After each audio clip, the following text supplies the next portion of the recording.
There's so much, it's so much with Diddy, like starting from Cassie all the way to where we at now. It's so much. It's disgusting. The things that's coming out. It's like I said,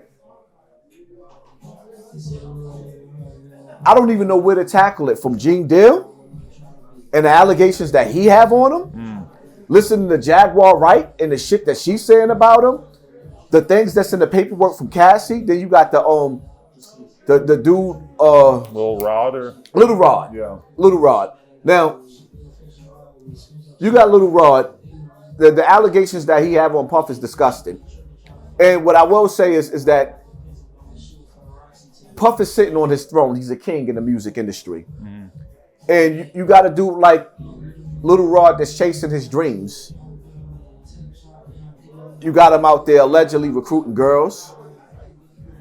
You got these cats out there going to get drugs and people getting drugged, allegedly.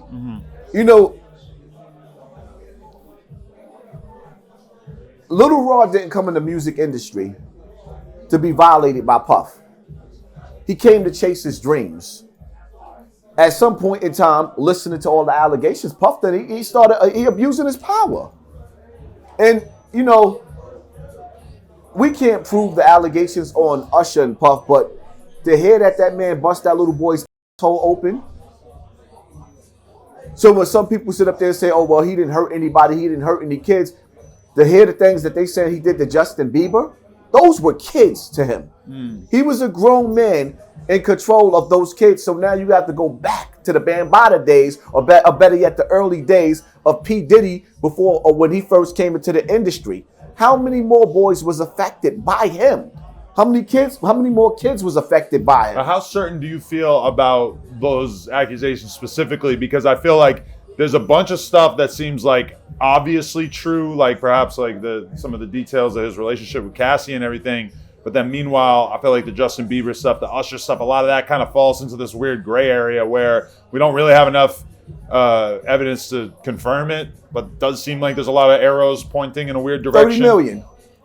The man spent 30 million in less than 24 hours. For the Cassie situation. For the Cassie situation.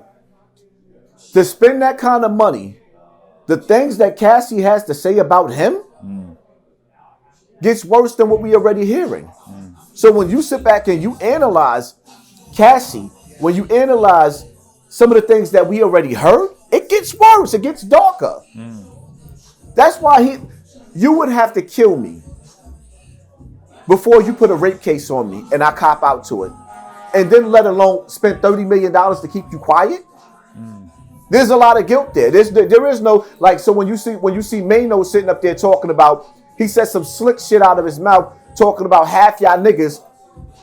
Y'all wouldn't even matter of fact, none of y'all wouldn't even be invited. Like, hold on, what the fuck is you talking about, Maino? To the Diddy party? Yeah, last time I checked, Cat Williams said that Diddy offered him $50 million to party with him. What are you talking about, Maino? Are we playing military mind games here? Last time I checked, 50 Cent said that the nigga tried to take him shopping. What are we talking about, Maino?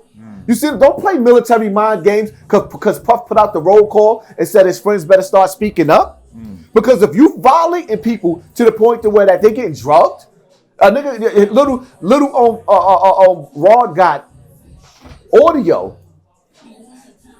of Diddy's son allegedly giving one of those girls on a boat a drink. And she's asking him, you drugging me?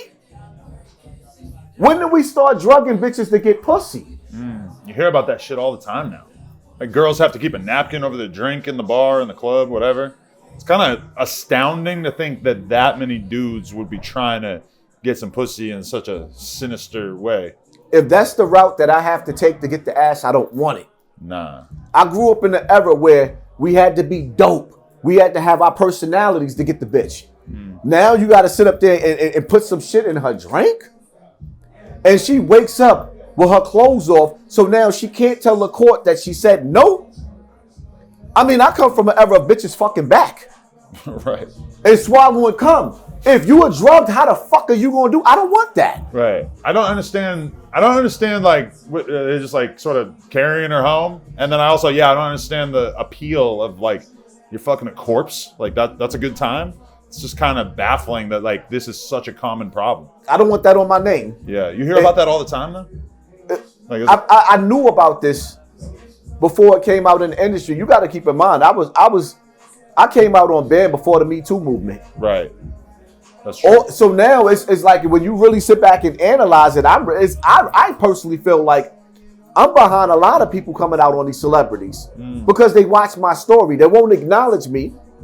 Then it's like if the mainstream media don't touch on Africa Bambaataa, nobody else will. And I think that they feel like it's probably a bad look because Bam still got some of the biggest corporations behind him, going back to Beach Street and all those movies and all the things that he did. You know? That is surprising. So you haven't had like mainstream, the New York Times hasn't reached out to you and said, hey, we want to do some follow-ups. We're trying to investigate this shit. That's kind of shocking. The only one that dealt with this situation is Michael O'Keefe from the Daily News. Okay. And one of them, brother, I forgot his name, from the Daily News. Outside of that, mainstream media now, which was weird to me, is how you got Africa Bambaataa on, I think, what was that, Fox 5, Lisa Evers, and then Ron Savage was up there too. I always said that's some weird shit. Both of y'all on the news the same day, the same night. That was weird. Do you have any reason to believe that law enforcement is looking for Bambaataa? Well, what it is that he has an open court case right now with John Doe. Okay. A lot of people think that I'm John Doe. I'm not John Doe. Okay. But at this point in time, I definitely know who John Doe is, and for the people behind the scenes that know that when they find out who John Doe is, it's gonna be damaging for Africa Bambaataa because he's not gonna sit up there and tell the people that we know that he don't know him. Really? Right. Wow. Yeah. I mean, that is crazy to think about. That the more legitimate or the more serious charges are brought against him, or serious lawsuits are brought against him, that eventually I feel like you're going to be viewed as kind of somebody who was at the forefront of all this, pushing it when nobody was really trying to listen to you. I'm just hoping that the judge hurry up with this case before he die. Because the man is old now. That's why when people be sitting up there, yo, why you didn't kill him? Kill him for what? The nigga's an old man. On top of the fact that he's not in my face. For me to kill him. He's not around. He's not sitting in my face. Right. Are you also at the point in your life where that would feel like too senseless of a decision to potentially throw your life away in order to get some revenge? He's 1 foot in the grave. I'm gonna kill him, spend the rest of my... That nigga be dead in the next 2 or 3 years if he lived that long. Kill him for what? Right. First of all, like I said, I forgave him. When Ron Savage came out, he reopened the wound. But I don't know what it was with Ron Savage. I know the Zulu Nation is dirty. I know when you have gay men like Bambaataa, that's more than just gay. He's a pedophile as well. And he's really more attractive to little boys than grown men. Once you get a certain age, he don't even want to look at you. So when you see him running around with these grown men, he likes the little boys. And then you look at the Diddy situation, you look at the music industry, and you see the correlation with it. It's all through the industry. This is not just this is bigger than Diddy.